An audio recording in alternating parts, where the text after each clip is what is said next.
So that's that critical table here. I'd mentioned at the beginning of this that there are a number of rules that I have changed because they make no sense for MERP and for Rollmaster, and uh, certain game masters and players, you can pretty much find problems with any role-playing system. Let me show you the big one I found here. Here's our fumble range. So remember when I said uh, that unmodified of 0, 1 through 0, 8, technically it should be unmodified up to the fumble range. So with a dagger, you're only going to fumble it on a 1. So that's pretty safe. Your whip, you're going to fumble it on a 6 or less. Your Morning Star, which is, see, a Morning Star in MERP and Rollmaster is not a spiked head on a stick. It's actually a ball and chain, a spiked ball on a chain on a stick. And of course, that you can fumble with an 8 or less.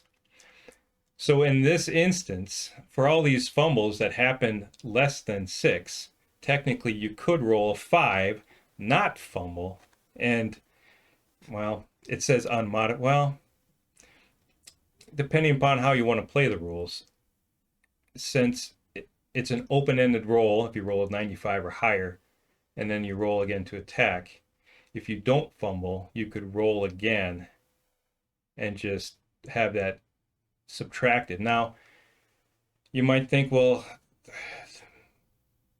that wouldn't or shouldn't matter much. Well, it would matter in the sense that if you had a really good assassin who has like a plus 120 with fighting with a dagger, and he comes up with his plus 120 and he rolls a 3, you could just stop there. But technically, if your defensive bonus wasn't enough to keep him from still severely hurting you, you would roll your D100 again. Let's say you rolled an 83, subtract the 83 from the 3 and just get 80, negative 80, and then subtract or add 120 to that, then he for sure would miss. So that gives the potential of even the best people skilled with weapons, it gives the possibility for them to miss. It doesn't happen often, but it's always really, really nice when that does happen. And like I say, in the real world, even the best and most experienced people will blunder from time to time, and this system does give that potential possibility. Of course, rolling a 1 in D&D does the same, or should do the same. This is how MERP and Rollmaster try to roll with that. Now, if you remember, I was using hexagons or distance in feet. Here's something that just grated me so bad. If you will look, we've got our one-handed slashing weapons. It even gives us a base range for throwing those kinds of weapons. And then it all started right here with the whip. Can use from 10 feet away.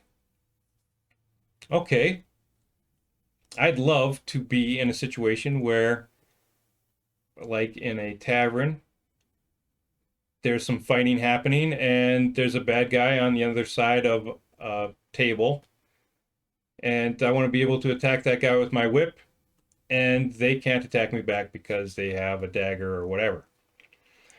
Well, here's a huge problem that the people who put together MERP didn't think through.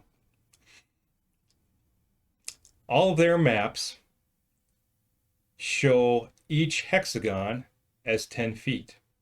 Okay? So now, the whole 10 feet hexagon works for running and such. If your normal movement is 50 feet per round, that means that it's 5 hexagons per round. Okay, and so they made each hexagon 10 feet. Well, if you're standing right in, if your hexagon is up against your opponent's hexagon, and his hexagon is 10 feet and your hexagon is 10 feet, that's the maximum range of a whip according to this table. So basically there's absolutely no difference in using a whip if each hexagon is 10 feet than not using a whip if each hexagon is 10 feet. What is even more embarrassing is here they have spears and javelins, and they say that you can use that from a whole 5 feet away. That really makes no sense. If each hexagon is 10 feet, you can only go half a hexagon if you have a nice long pole arm at your disposal. The same thing with your halberd right here. So the guys who put together MERP and the whole 10 feet hexagons and these numbers here, what it should be is, okay, so in my attempt to fix it, I did fix it. It's not an attempt. I fixed this, but it took some radical doing. A whip is actually good to attack someone who is up to 15 feet away. It should be 15, not 10. And these 5s should be 10 and not 5. And your average should be a 5 foot range. In other words, the normal scale is 1 inch equals 5 feet, excuse me. And that's generally how the standard miniatures, and we'll get into that later too, the standard miniatures are set to 1 inch equals 5 feet for how tall and such that they are. Changing the scale changes everything. Unfortunately, it does. I'm a tactical kind of guy. I love tactics, really, which is one of the main reasons why I play role-playing games. It's just getting a whole bunch of miniatures into a tactical situation and just hashing that out. Changing the scale changes, well, I'll tell you what it changes. It changes time and it changes distance. So, in order to make this work so that whips are good from 15 feet away, which means that they can attack someone not right next to you. You can attack someone three whole hexagons, because that is 15 feet. 3 hexagons away, where these guys with javelin, spear, and halberd can attack someone who's 2 hexagons away, because it's 1 inch equals 5 feet, or 1 hexagon equals 5 feet. Problem is, I'm going to gloss over this because this gets pretty heady if you're not ready for it. What happens is, if you keep the 10-second, because every round in MERP and Rollmaster combat or tactical situation is 10 whole seconds, and 10 seconds is technically a lot of time. When you change the scale from hexagon equals 10 feet to a hexagon equals 5 feet, then in a tactical round, your character, if he or she wanted to escape combat from that tavern that we kind of mentioned before, could not only reach the door, but be halfway down the street by the time that round is over. So, I'm going to tell you the actual stats of a modified, decently and usefully modified MERP combat round. The MERP combat round is now 5 seconds long, and each hexagon is 5 feet. And basically what this does is, instead of well, here, we're gonna come right back.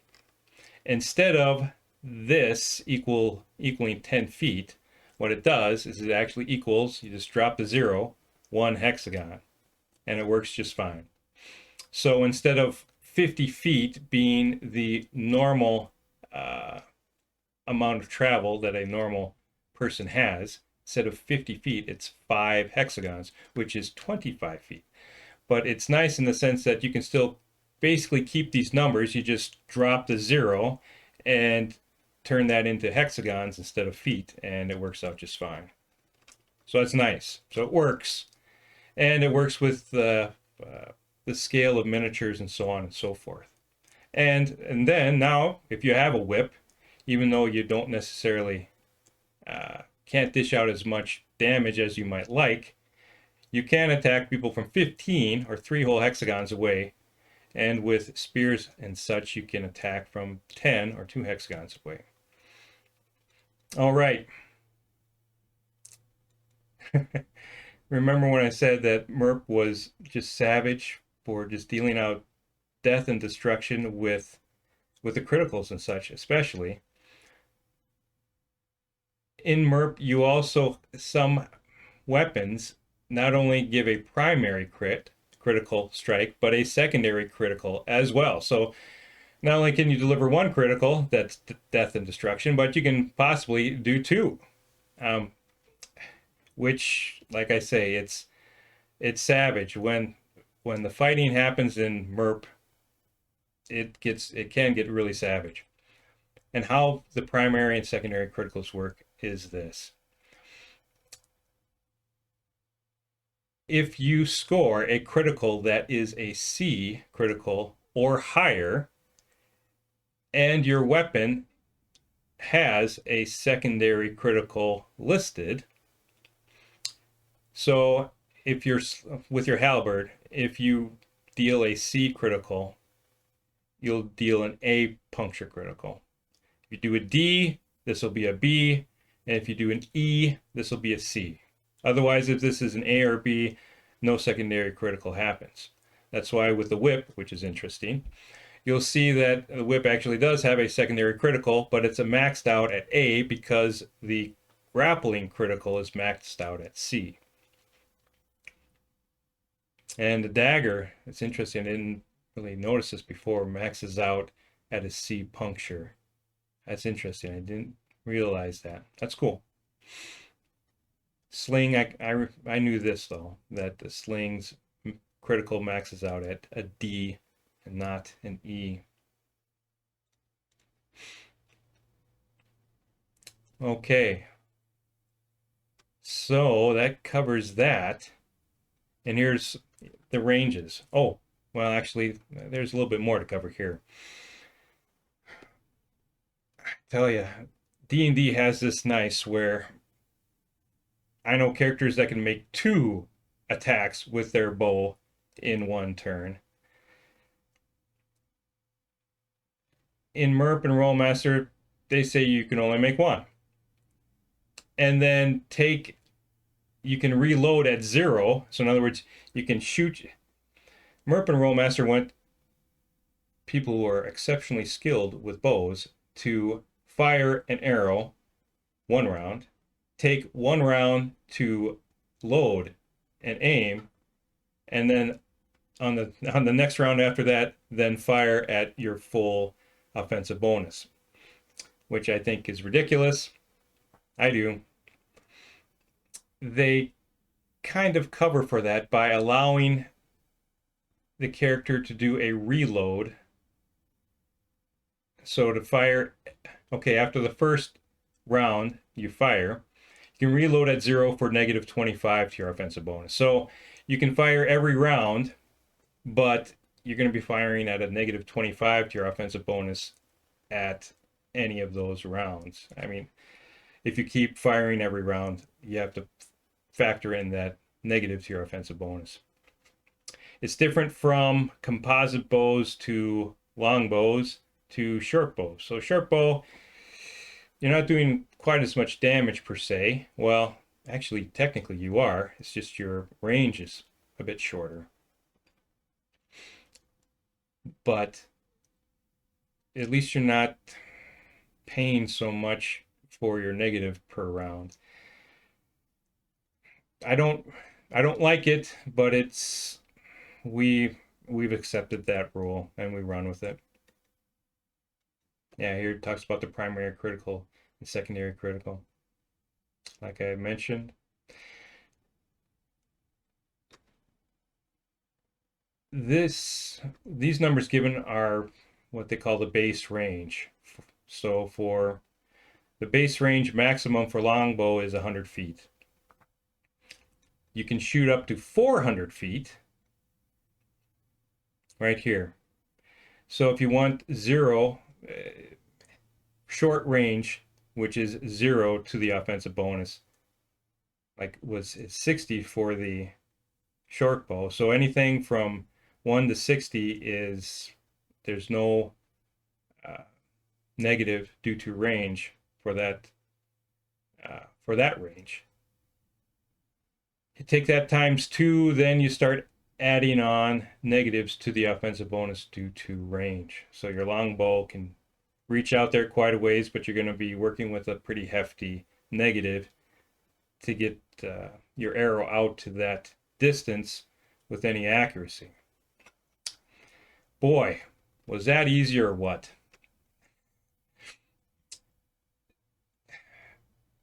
To be sure, MERP rules for melee combat and range combat with bows and stuff is pretty straightforward. You have your offensive bonus. The other guy has his or her defensive bonus. If they're partially covered, if you throw in a modifier or two just for the heck of it, you make your roll.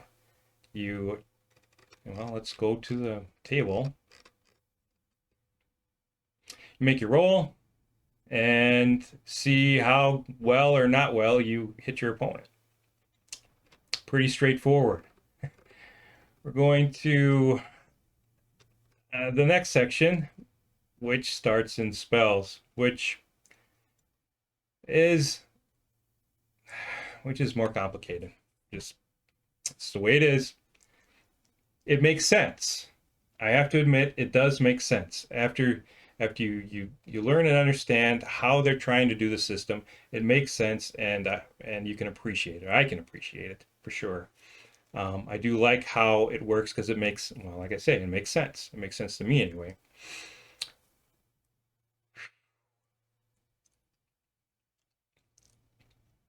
In MERP and Rollmaster, there are 3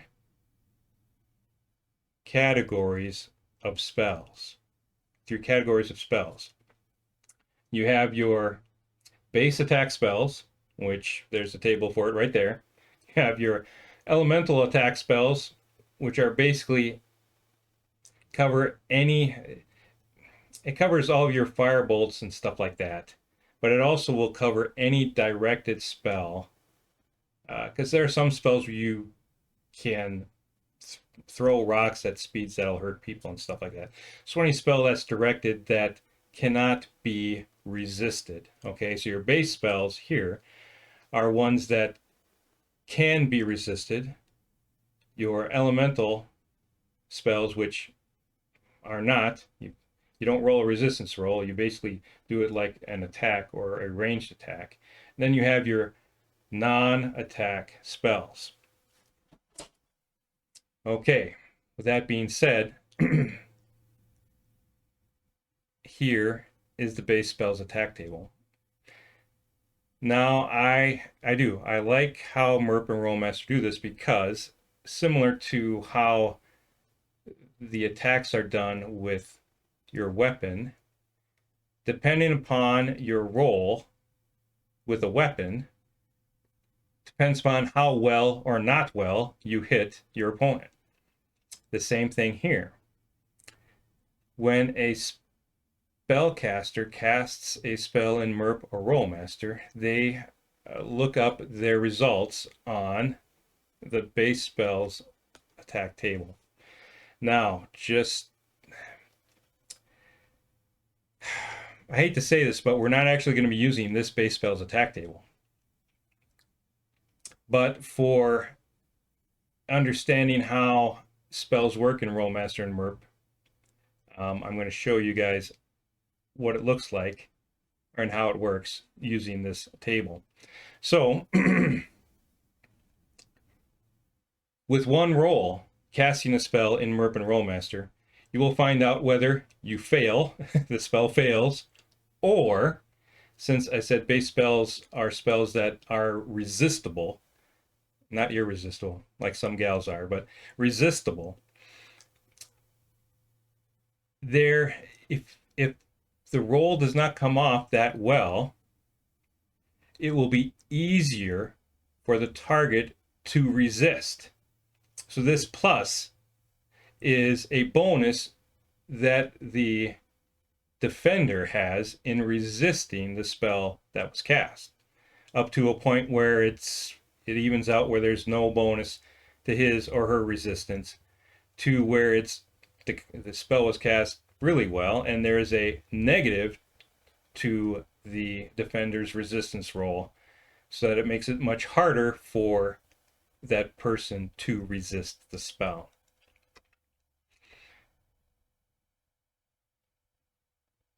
And at least in MERP, it's divided out into whether the defender is wearing metal armor or some type of leather armor or no armor at all. Now, why we're not going to be using this base spells attack table is because we're using, that's just it. We haven't gotten to that point yet. In MERP, okay, I told you there were 3 categories of spells: your base attack spells, your elemental, and your non-attack spells. There are, in MERP, 2 realms of power. In Rolemaster, there are 3. And there should be 3, or should have been 3 in MERP. They didn't put it in, again, because they were scaling it down. But since we're going to be using 3 realms of power. Each realm of power has its own base spell attack table. So a certain realm actually does better against plate and chain versus a different realm, and that shows up on the Rolemaster base spell attack table. I may have a chance to show that to you. I may not. We'll see how things go here, at least at this time. In MERP,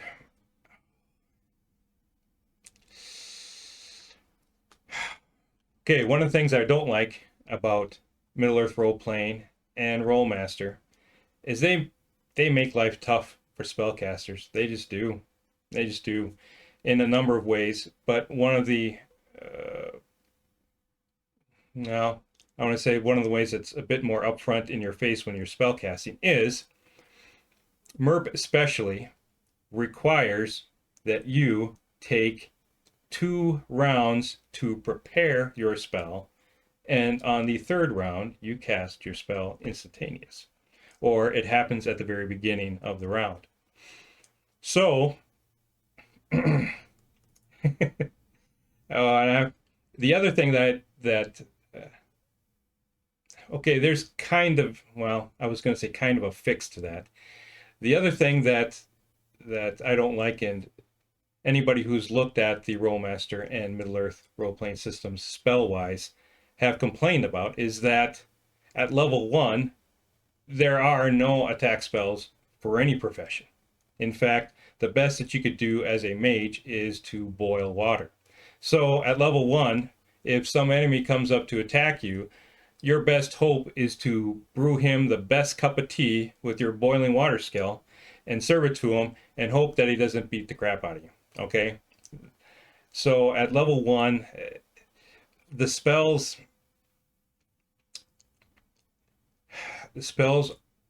just don't lend themselves to being useful to a mage until he or she is around level 5. Well, I have a fix to that, and it's actually a relatively easy fix. And what it is, or what I did, what we will be doing in this Entwife campaign is I made all level 1 and level 2 spells to be level 1. Now what this does is, for mages especially, their level 2 spell is a shock bolt. Okay, it's really weak, it's really wimpy, but at least it's something. So what that means is a magician at level 1 can actually cast 2 one of two spells at level 1, and one of them being a shock bolt, so that he or she has some means to defend him or herself. This also works for level 3 and level 4. So level 3 and level 4 spells are now considered level 2. Okay, so level 1 and level 2 are considered level 1. Level 3 and 4 are considered level 2. So level 3, which is now level 5, at level 5, it's 1 for 1. But level 1 and 2 are considered level 1. Level 3 and 4 are considered level 2. And then level 5 is considered 3, 6 is 4, 7 is 5, and so on down the line. That gives anybody who uses spells half a chance, well, half of a chance to survive at a lower level. The other thing is this right here, this whole round preparing thing. There is a way to minimize that. In fact, I suppose we better go to that right now. We're switching to spell law. Okay, so that's Rolemaster rules. I had mentioned to you the non-attack spells, base attack spells. Oh, and of course down here a little bit farther. Yeah, there's our elemental attack spells. Okay. Also, we're going to be using this Rolemaster rule, which says that non-attack spells, so your teleportation spells, your stonewall spells, whatever, any spell that doesn't attack or require rolling on an attack table or the base attack table, will only fail on a 1 or 2 roll. So you roll to cast a spell, as long as it's not a 1 or a 2, the spell succeeds. Okay, that's nice. That does change though if you're trying to cast it in haste. So if you decide to spend only 1 round preparing instead of 2, well, now it's your chance to fail has gone up substantially. Base attack spells, you saw where the failure can happen there, and we'll get a chance to look at elemental attacks. But here, I wanted to go to how Rolemaster talks about it is, and hopefully I'm going the right direction here. Ooh, I have a feeling I'm not. Let me go back up. My bad. Plate, yeah, I know. Well, maybe it is down this way. My apologies.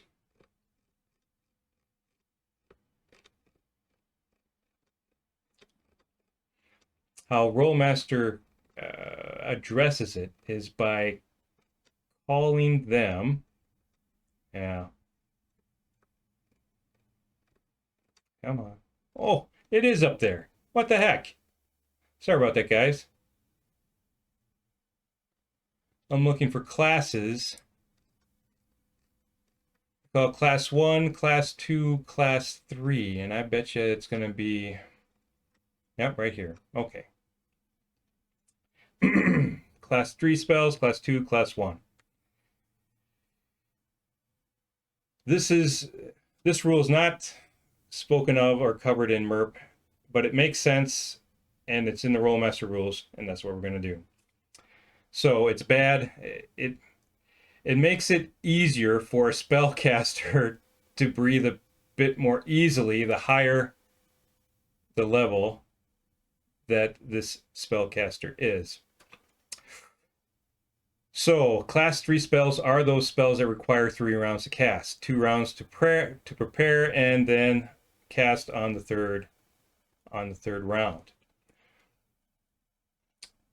How this works is, if the spell that you're trying to cast is the same level as you, 1 level less or 2 levels less than you, then it's considered a class 3 spell, and you're required to take 2 whole rounds to prepare for that spell. Yeah, so 7, 6, or 5th. So three levels, including your level. So if you're level 7, and level 7 is really where spellcasters can start breathing a sigh of relief, because they're level 7, 6, and 5 spells, if they're not instantaneous spells just by their nature, because you have some spells which are like shout spells, so those are instantaneous. You shout and the spell supposedly happens, or your word spells where there's a certain word of power, you say the word and it instantly happens. Those spells are not under these constraints, but all the other ones like teleportation and your fireball balls or bolts or whatever are going to be under these constraints. So if you're level 7, your 7, 6, 5s are all will require 2 rounds to prepare. Your class 2 spells, or what they call, are the next 3 down. So your 4th, 3rd, and 2nd level spells will now require that you only take 1 round to prepare and then you can cast on the next round. So 1 round to prepare, and then you cast the next round. And then finally, your class 1 spells, when you reach level 7, that's all of your level 1 spells now become instantaneous. So for that mage, with his shock bolt at level 1, now he can cast that right off the bat when he needs to without having to prepare. So this covers the idea that the more experienced a magic user is, the easier he or she can cast those spells. And it leaves all of, like I say, it follows your level up. So you're always going to be subtracting 3 down for those spells that would normally require 2 rounds, and you're going to be subtracting another 3 spells for those rounds, or for the spells that require 1 round. And then everything under that will become instantaneous. It's a hassle. It is a hassle, and it makes the life of a spellcaster difficult in MERP and Rollmaster. Once you do get up to a certain level, it becomes more manageable, yet you're almost always fighting that. And I'll show you why when we go back to the combat screen here.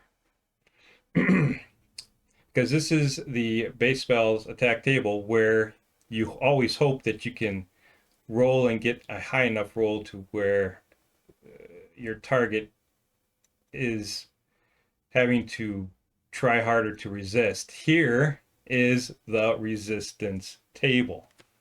Okay, so the level 7 mage, if he is casting a sleep spell that was at level 1, okay, he's at level 7, but the spell that is now instantaneous at level 1, he can cast that level 1 spell instantaneously at level 1.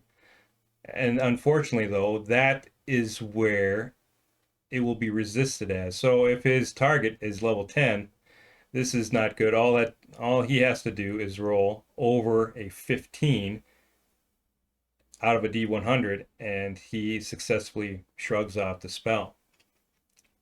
Now, even though that sleep spell is a level 1 spell, our magician, or our mage, can cast it at level 7.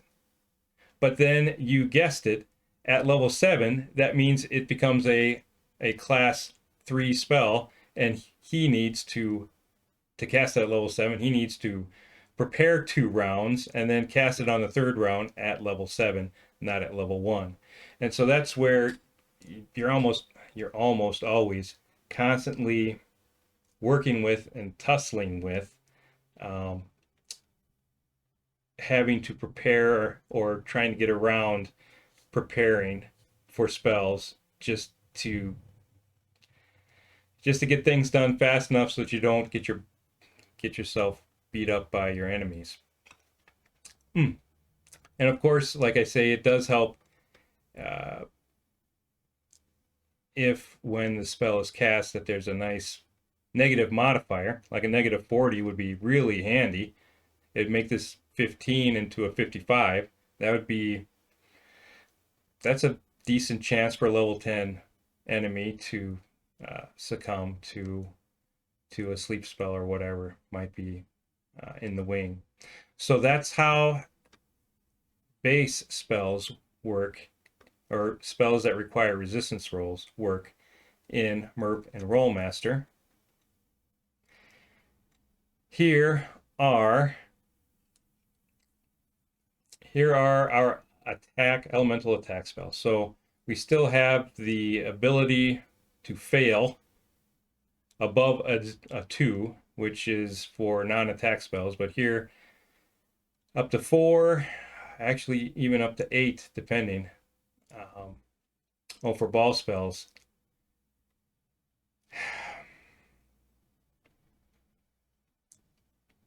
I'm looking at this. Ball spell attacks in MERP and Rollmaster are handled differently from bolt spell attacks. And let me tell you why that's important. This is how MERP and Rollmaster handle the bonuses. That's what I'm exasperated about.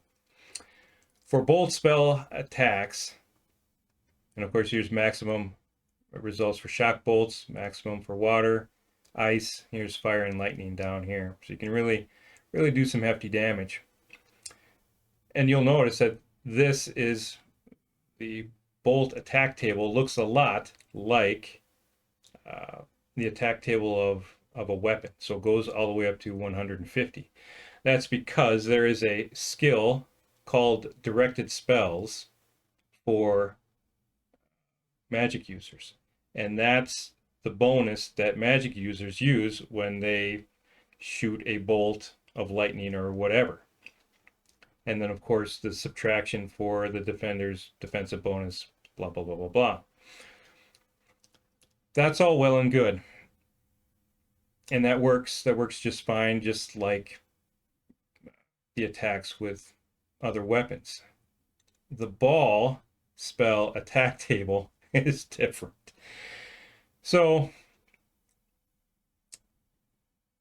there is a meager level bonus that magicians and semi-spell users get, some semi-spell users get per level.